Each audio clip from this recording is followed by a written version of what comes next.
glad to be back in this community, serving this community. And glad to be here talking about mindfulness and wellness. When I think of mindfulness, I think of, an awareness, like an expanding awareness. And so in my professional life, I'm helping to guide women through health challenges, through pregnancies, starting families. And so I'm always thinking about, what the societal pressures are on women and pregnant women and women who are trying to raise children and families generally. And so, sometimes we think of mindfulness just as a personal practice or a personal endeavor, but when I think of it, I kind of think of it as expanding outward. It always has to start with the individual. You have to be knowledgeable about your own health, about yourself. First, know yourself. Know what makes you healthier. Know what makes you less healthy. Know what makes you tick and makes you happy, and know what is a threat to you. And but you also have to be aware of what is a threat to your family, or what is a threat to your community. What are the things that you are trying to heal from?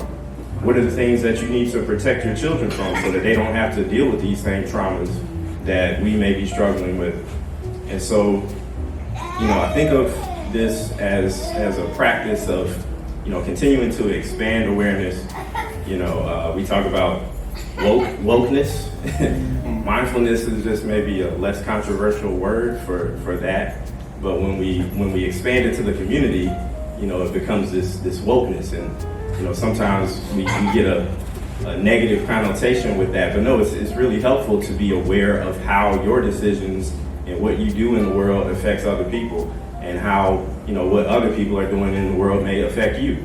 And so we got to remain civically engaged, because these elections have consequences, and they can affect individual lives, and they can affect community, and they can affect the health of communities and our long-term ability to heal from prior traumas collectively, and our long-term ability to grow and progress collectively. Because if we don't, then you can be as healthy as you want to be, but if there's a civil war, then there's a big threat to your well-being in there. Okay, so we can't just be selfish-minded when we think of being healthy and being well and having what we need. Our community needs to have what it needs, so that your children can enjoy the same privileges that you are enjoying in a free democracy that we now have. So I'll start it there, and we can hopefully continue the conversation.